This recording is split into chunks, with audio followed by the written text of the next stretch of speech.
In 1887 Boston, a desperate widow faces a chilling choice: sell herself to save her dying baby or lose everything. A stranger's kindness sparks hope, but danger looms. Welcome to Life Bond Tales. Like and share this video. It motivates us to create more heartwarming stories. Anna Thompson stood trembling in the dim, flickering light of her Boston tenement room, her fingers curled tightly around her last 42 cents, the coins biting into her palm as the February wind howled outside in 1887. Her 9-month-old daughter, Lily, lay on a pile of threadbare blankets, her tiny chest heaving with ragged, uneven breaths. Her face flushed a deep, unnatural red from a bronchitis fever that had worsened over 3 sleepless nights. The room was a frigid prison, its single window coated in frost, the cracks in the warped wooden walls stuffed with brittle scraps of newspaper that did little to block the relentless cold seeping through like an uninvited guest.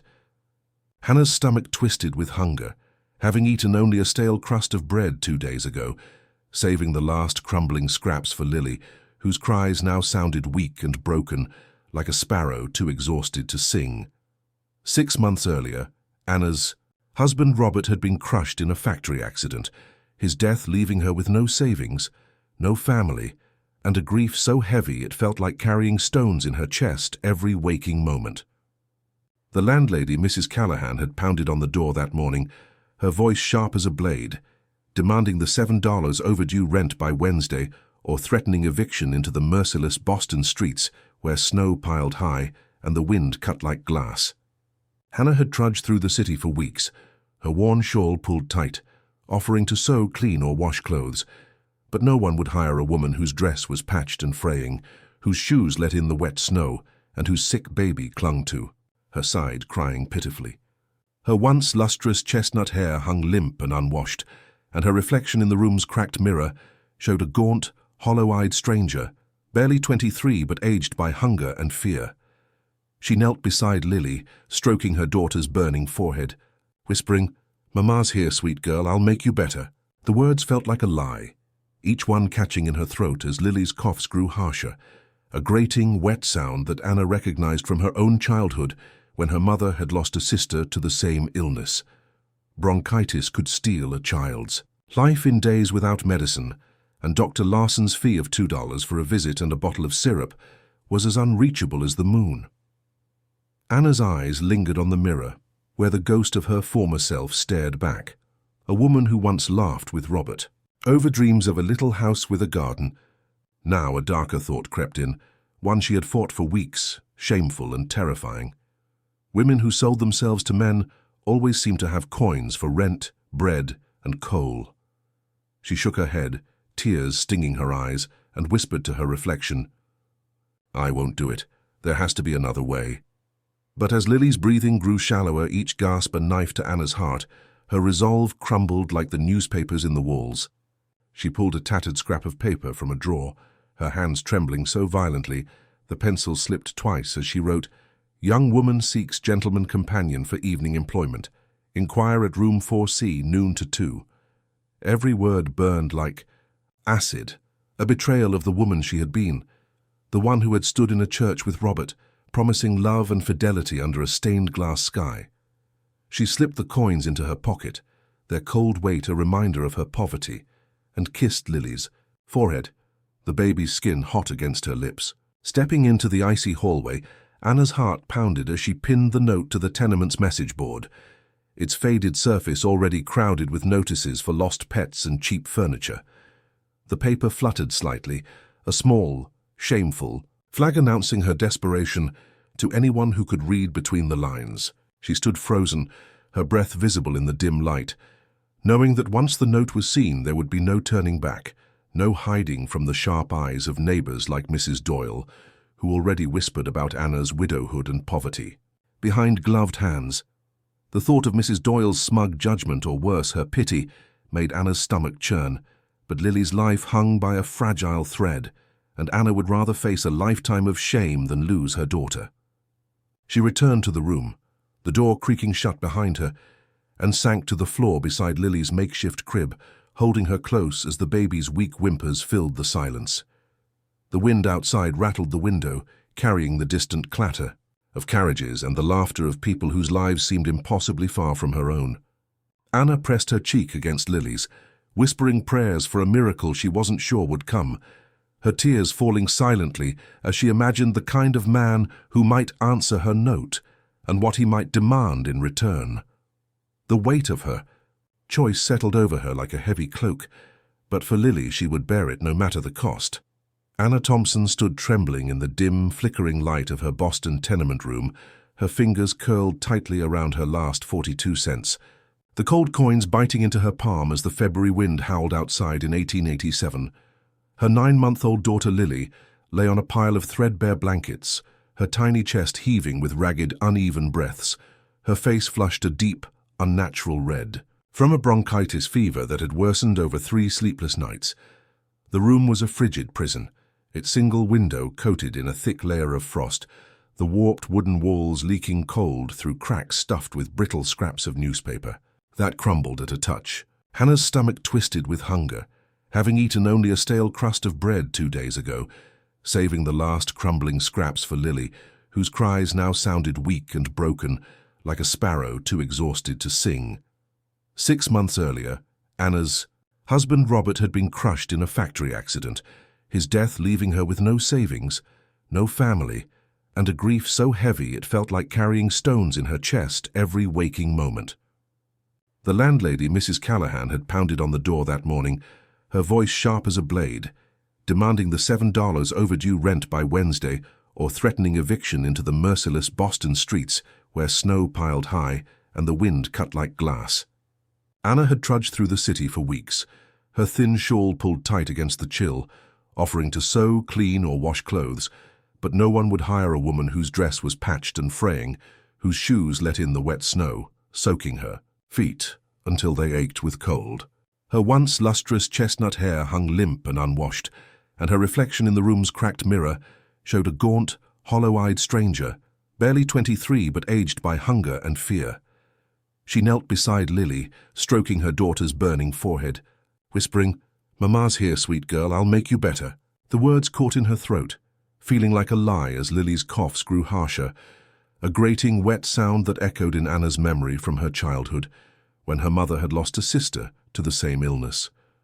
Bronchitis could steal a child's life in days without medicine, and Dr. Larson's fee of $2 for a visit and a bottle of syrup was as unreachable as the stars she used to wish upon with Robert. In their early days they had dreamed of a little house with a garden, where Lily could play under a warm sun, but now those dreams felt like cruel ghosts mocking her despair. Anna's eyes lingered on the mirror, where the shadow of her former self stared back, a woman who had laughed with Robert over simple joys like a shared apple or a Sunday walk by the harbor. Now a darker thought crept in, one she had fought for weeks, shameful and terrifying.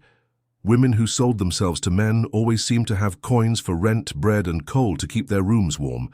She shook her head, tears stinging her eyes, and whispered to her reflection, "I won't do it. There has to be another way." But as Lily's breathing grew shallower, each gasp a knife to Anna's heart, her resolve crumbled like the newspapers in the walls. She thought of the stories whispered in the tenement's laundry room, of women who walked certain streets at night and came back with enough to feed their children. The shame of it burned, but so did the image of Lily's tiny body growing still, her bright eyes closing forever. Anna pulled a tattered scrap of paper from a drawer, her hands trembling so violently the pencil slipped twice as she wrote, "Young woman seeks gentleman companion for evening employment. Inquire at room 4C, noon to 2. Every word burned like acid, a betrayal of the woman she had been, the one who had stood in a small church with Robert, promising love and fidelity under a stained-glass sky, her heart full of hope. She slipped, the coins into her pocket, their cold weight a bitter reminder of her poverty, and kissed Lily's forehead, the baby's skin searingly hot against her lips. Stepping into the icy hallway, Anna's heart pounded as she pinned the note to the tenement's message board, its faded surface cluttered with notices for lost pets, cheap furniture, and sewing lessons. The paper fluttered slightly, a small, shameful flag announcing her desperation to anyone who could read between the lines. She stood frozen, her breath visible in the dim, drafty light, knowing that once the note was seen there would be no turning back, no hiding from the sharp eyes of neighbors like Mrs. Doyle, who already whispered about Anna's widowhood and poverty behind gloved hands. Mrs. Doyle, with her pinched face and righteous tone, had once called Anna a burden for asking to borrow a cup of milk for Lily, and the memory of that humiliation stung anew. The thought of her smug judgment, or worse, her pity, made Anna's stomach churn. But Lily's life hung by a fragile thread, and Anna would rather face a lifetime of shame than lose her daughter. She returned to the room, the door creaking, shut behind her, and sank to the floor beside Lily's makeshift crib, a battered crate lined with the last of her good linens, now thin and worn. Holding Lily close, Anna felt the baby's weak whimpers vibrate against her chest, each one a plare she couldn't ignore. The wind outside rattled the window, carrying the distant clatter of horse-drawn carriages and the faint laughter of people whose lives seemed impossibly far from her own, people who never worried about choosing between medicine and food. Anna pressed her cheek against Lily's, her tears falling silently as she imagined the kind of man who might answer her note, his face a blur of shadow and expectation, his hands reaching for things she wasn't sure she could give. She thought of Robert's gentle touch, the way he'd trace her face with his fingers and call her his forever girl, and the memory made her sob harder, knowing she was about to cross a line he'd never forgive. But Robert was gone, and Lily was all she had left, the only piece of their love still breathing in this world. Anna rocked her daughter, humming a lullaby her own mother had sung, the notes trembling as they left her lips. The room grew darker as the candle burned low, its weak flame casting long shadows that danced like spectres on the walls. Anna prayed for a miracle she wasn't sure would come, her whispered words mixing with the wind's mournful song outside, begging for a way to save Lily, without sacrificing the last shreds of her dignity. The weight of her choice settled over her like a heavy cloak, but for Lily she would bear it, no matter the cost, no matter the whispers that would follow her like ghosts through the streets of Boston.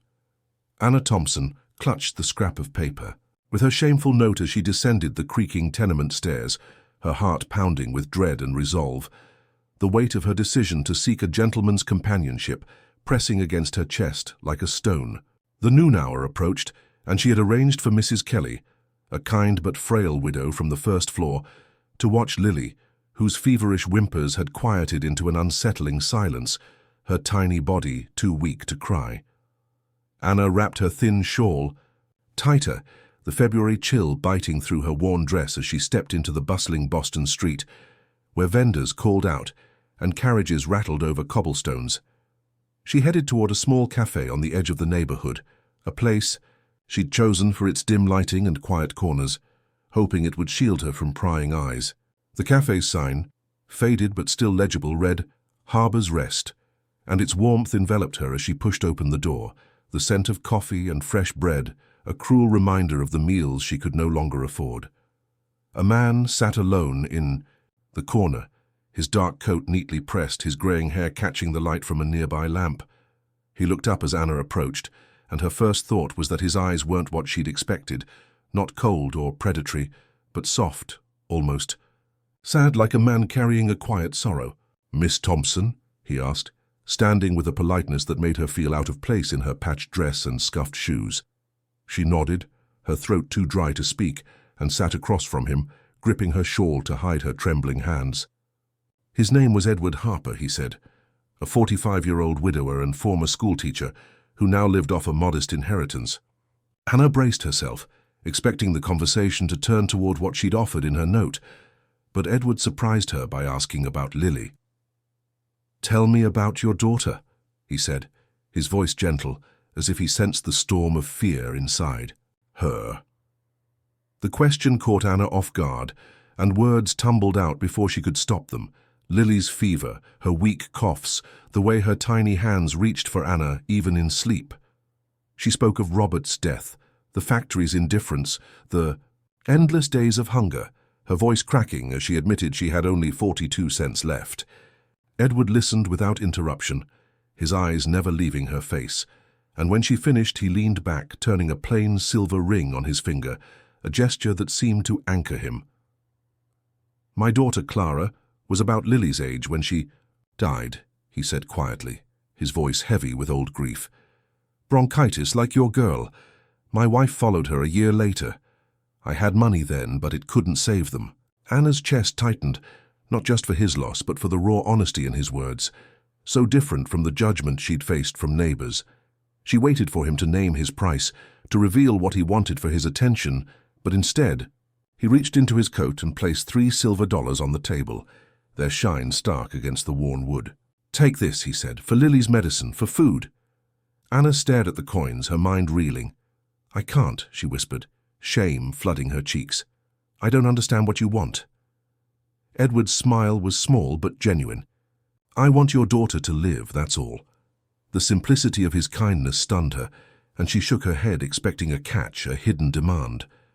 Men didn't give money for nothing, not in her world, where every favor came with strings. But Edward insisted, pushing the coins closer, his eyes steady with a compassion she hadn't seen since Robert's gentle days. He added a basket from under the table, covered with a clean cloth, and when Anna lifted it, she found bread, cheese, and a small jar of jam, enough to feed her and Lily for days. Her mouth watered, but suspicion lingered. She'd heard stories of men who used kindness as a trap. Why are you doing this? She asked, her voice barely audible over the cafe's soft hum. Because I know what it's like to lose everything, Edward replied, and because I can. Anna's hands shook as she took the coins and basket, her heart torn between gratitude and fear that this was too good to be true. As she stood to leave, Edward rose too, tipping his hat with a quiet, "Good day, Miss Thompson. I hope Lily feels better soon." She nodded, unable to find words, and stepped back into the cold street, the coins warm in her pocket, the basket heavy in her arms. But as she turned the corner toward the tenement, she froze. Mrs. Doyle, the neighborhood's sharp-tongued gossip, stood across the street, her eyes narrowing as she watched Anna emerge from the cafe with Edward's basket. Anna's stomach dropped, knowing Mrs. Doyle's knack for twisting innocent moments into scandal. By evening, whispers would spread through the tenement, painting Anna as a fallen woman, her note's true meaning exposed for all to judge. She hurried back to her room, her breath visible in the icy air, and found Mrs. Kelly rocking Lily, who stirred faintly, her fever still high, but her eyes a little brighter. Anna thanked the old woman, who left with a kind but worried glance as if sensing the trouble brewing. Alone, Anna sank beside Lily, unwrapping the basket to find the bread still warm, its scent filling the room with a comfort she hadn't known in months. She broke off a piece, the taste so rich it brought tears to her eyes, but the joy was tainted by the memory of Mrs. Doyle's stare. Anna knew the coins could buy Lily's medicine, maybe even delay Mrs. Callahan's eviction notice. But at what cost? The neighborhood's judgment could strip her of any chance at honest work, leaving her and Lily more isolated than ever. She looked at her daughter, whose tiny hand curled around her finger, and felt a flicker of hope beneath her fear. Edwards. Kindness was a lifeline, but accepting it meant stepping into a world where her every action would be scrutinized, her worth measured by whispers rather than truth. As she fed Lily a few drops of sugar water, the only thing she could afford before Edward's gift, Anna wondered if she could trust this stranger's generosity or if it would unravel her fragile life further. The wind outside howled louder, carrying the distant chime of a church bell, and Anna held Lily close, praying this unexpected mercy wasn't a prelude to greater hardship.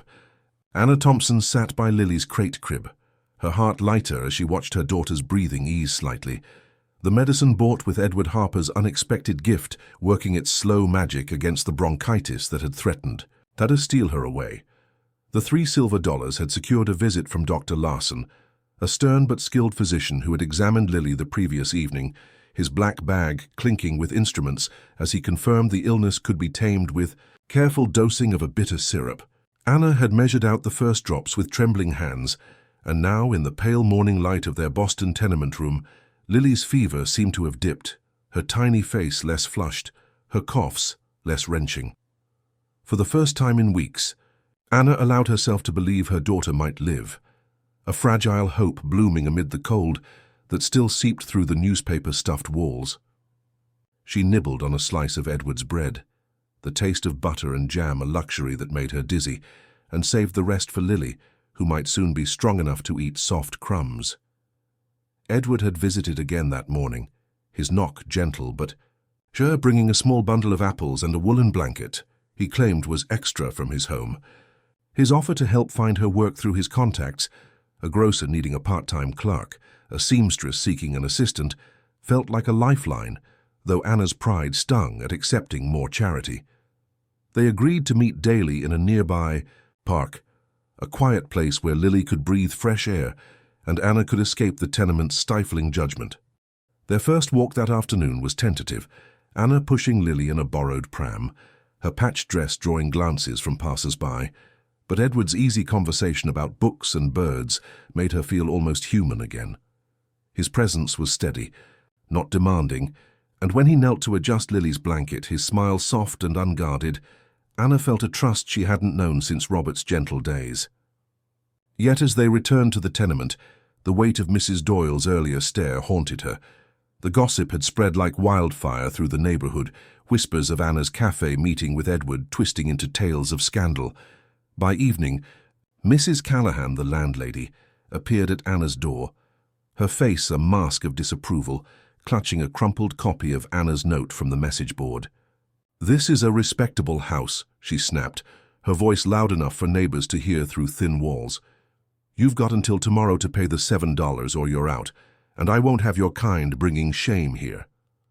Anna's cheeks burned, the accusation cutting deeper than the eviction threat, but she nodded silently, knowing protest would only fuel the rumors. Mrs. Doyle, lingering in the hallway, smirked as she passed, muttering about fallen women and poor Lily's disgrace. Anna closed the door, her hands shaking as she rocked Lily, who gurgled softly, unaware of the storm brewing around them. The next day, Edward arrived for their park walk, his eyes brightening when he saw Lily's improved color, but Anna's forced smile betrayed her worry. She confessed the landlady's ultimatum, her voice low as they sat on a park bench, the bare trees casting long shadows over the snow-dusted grass. Edward listened, his brow furrowing, and offered to pay the rent, but Anna refused, her pride a stubborn shield despite her desperation. "You've done too much already," she said, her gaze fixed on Lily's pram. "I need to stand on my own." Edward nodded, respecting her resolve, and suggested a plan. He'd introduce her to Mrs. Ellis, a seamstress who needed help with mending, a job Anna could do with Lily nearby. The promise of honest work lifted Anna's spirits, and for a moment as they walked back through the park, Lily babbling at a passing squirrel, Anna imagined a future where she could provide for her daughter without fear. But the illusion shattered when they reached the tenement. A group of women, led by Mrs. Doyle, stood near the entrance, their whispers halting as Anna approached. "Bringing your gentleman caller right to our doorstep," Mrs. Doyle called out, her voice dripping with scorn, loud enough for children playing nearby to turn and stare. Anna's face flushed, but Edward stepped forward, his tone calm but firm. "Miss Thompson is a mother doing her best for her child. Perhaps you'd do better to offer help than judgment." The women scattered, but their glares lingered and Anna knew the damage was done. That night, as she fed Lily tiny bits of softened bread, a note slipped under her door, scrawled in Mrs. Callahan's hand, "Pay by dawn or pack your things." Anna's heart sank, the hope from Edward's kindness clashing with the reality of her shrinking world.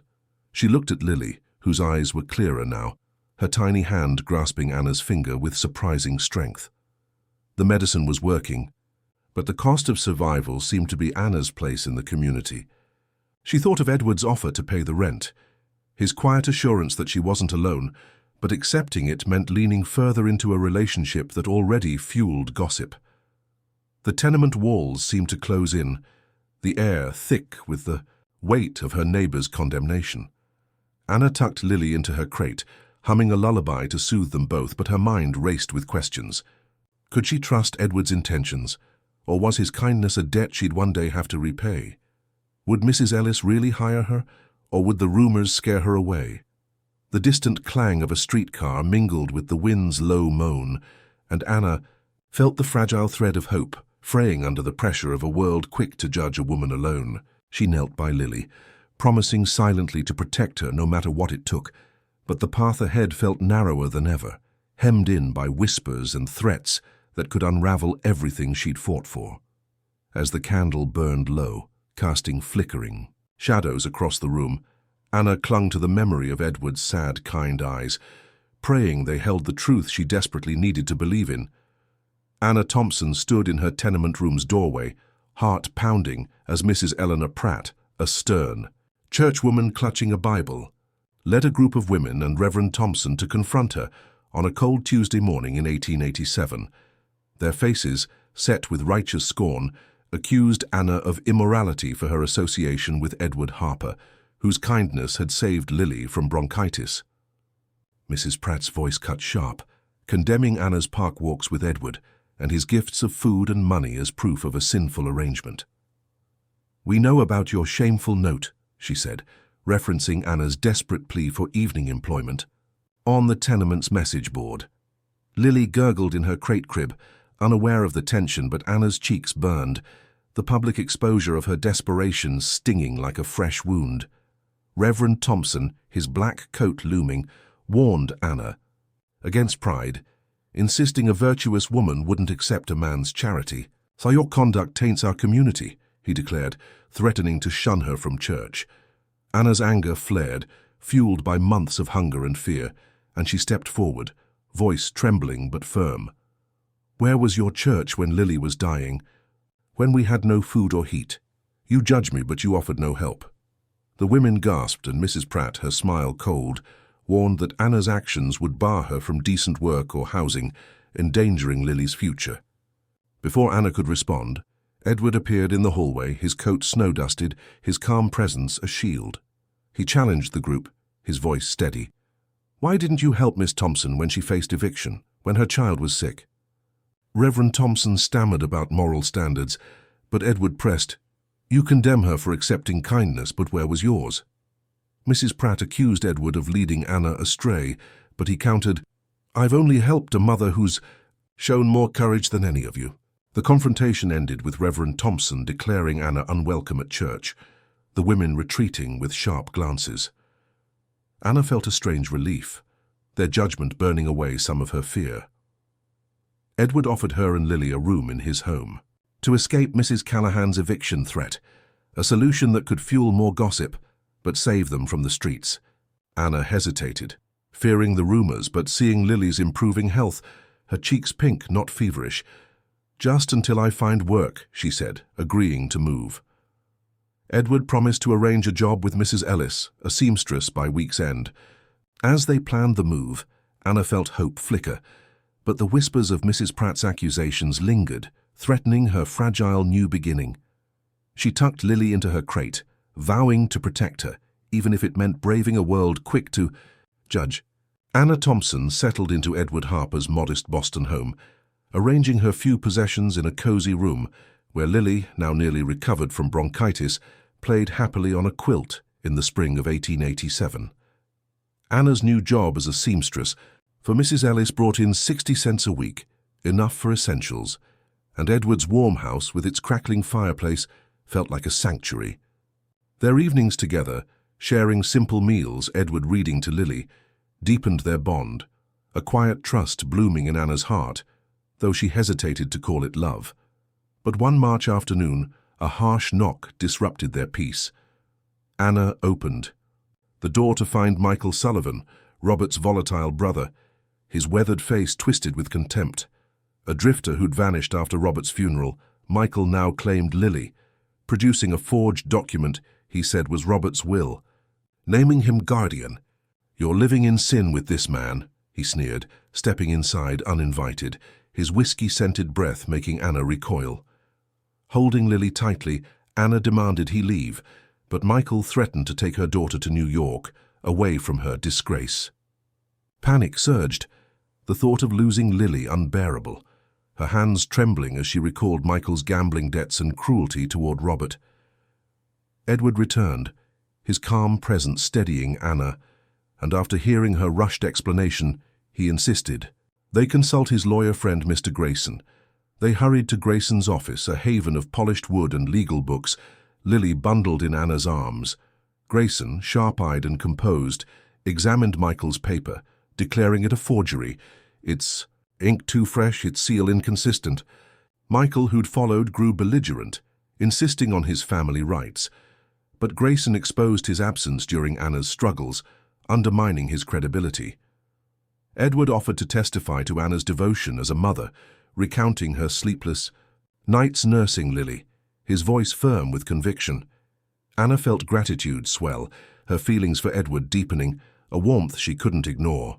Grayson proposed filing for Anna's full custody of Lily, with Edward as co-guardian, to ensure legal and financial stability, a move to block Michael's claims.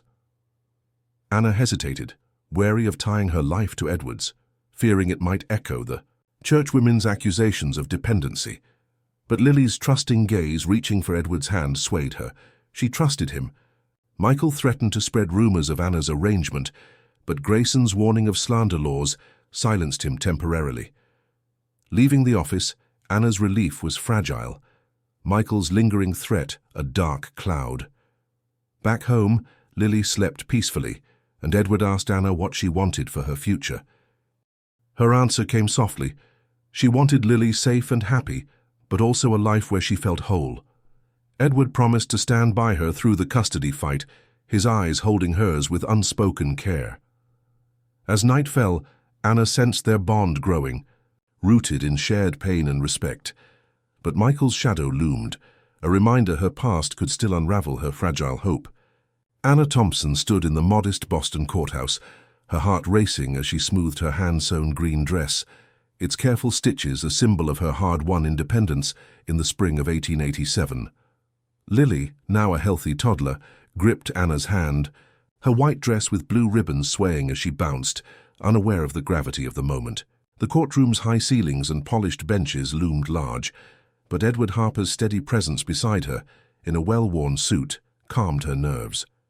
Their lawyer, Mr. Grayson, organized papers to secure Anna's custody of Lily and formalize Edward's role as co-guardian, while Michael Sullivan, Robert's bitter brother, sat across the room, his forged claim to Lily discredited, but his resentment palpable. The judge, a grey-haired man with a kind yet piercing gaze, opened the hearing, and Anna took the stand, her voice steady despite her pounding heart. She spoke of the desperate winter when Lily's bronchitis nearly claimed her, the tenements, biting cold, and her readiness to sacrifice everything to save her daughter. "I wrote a note offering companionship," she admitted, her voice soft but unflinching, "because I had no other way to buy medicine. Mr. Harper gave us help, money, food, a home, without asking anything in return." The courtroom was hushed, Lily's gentle cooing the only sound, and Anna felt every eye on her, from Grayson's nod to Michael's scowl. Edward testified next, his words measured but heartfelt, recounting Anna's courage and his own loss, his wife and daughter taken by illness. "Miss Thompson and Lily have brought light back into my life," he said. "I want to protect them, always." Michael's testimony was venomous, accusing Anna of immorality, but Grayson dismantled his lies, highlighting his gambling debts and absence during Anna's hardship. The judge's pen scratched notes, and Anna's hope grew with each passing minute, though fear lingered that Michael's spite could sway the outcome. During a recess, Edward drew Anna aside in the courthouse hallway, his touch gentle, and asked about his proposal from the previous night. In the quiet of his home, with Lily asleep, he'd offered a silver ring, his voice trembling with love, not obligation. Anna had hesitated, haunted by past judgments, but now, under the courthouse's stark light, she saw his earnest eyes and felt her answer rise. "I want to marry you," she said, "because you've shown me love is real." Edward's smile warmed her, and he promised to stand by her, whatever the verdict. Back in court, the judge ruled in Anna's favor, granting her full custody and approving Edward's adoption petition, dismissing Michael's claim as fraudulent. Michael stormed out, his threat extinguished, and Anna's tears fell as she hugged Lily, who giggled and reached for Edward, calling him Pa. The judge smiled, saying, "This is a family built on sacrifice, cherish it." Outside, the spring air was soft, Boston's streets alive with renewal, and Anna felt free, her past no longer a chain. That afternoon, in Edward's garden, they held a simple wedding, joined by Mrs. Ellis, Mrs. Kelly, and neighbours who'd come to admire Anna's resilience. Anna wore her green dress, clutching wildflowers, and Edward stood tall, his vows clear and tender under a budding oak. Lily toddled nearby, chasing petals, her laughter blending with the breeze, and Mrs. Kelly wiped tears, murmuring, "You deserve this, dear." They shared bread and cider, the garden aglow in dusk's golden light, and Anna looked at Edward, his hand warm in hers, then at Lily, radiant with health. She thought of the tenement's despair, the churchwomen's scorn, Michael's threats, and saw how each had led to this moment. A family forged by choice, not duty. As night fell, they tucked Lily into her new crib, crafted by Edward, and Anna whispered, "She'll grow up loved." Edward, his arm around her, added, "So will you." Stars sparkled above, and Anna wished for this joy to endure. Her heart full, the wind carried spring's promise, and in their quiet home, Anna knew she'd found a love stronger than hardship, a future where she and Lily could thrive.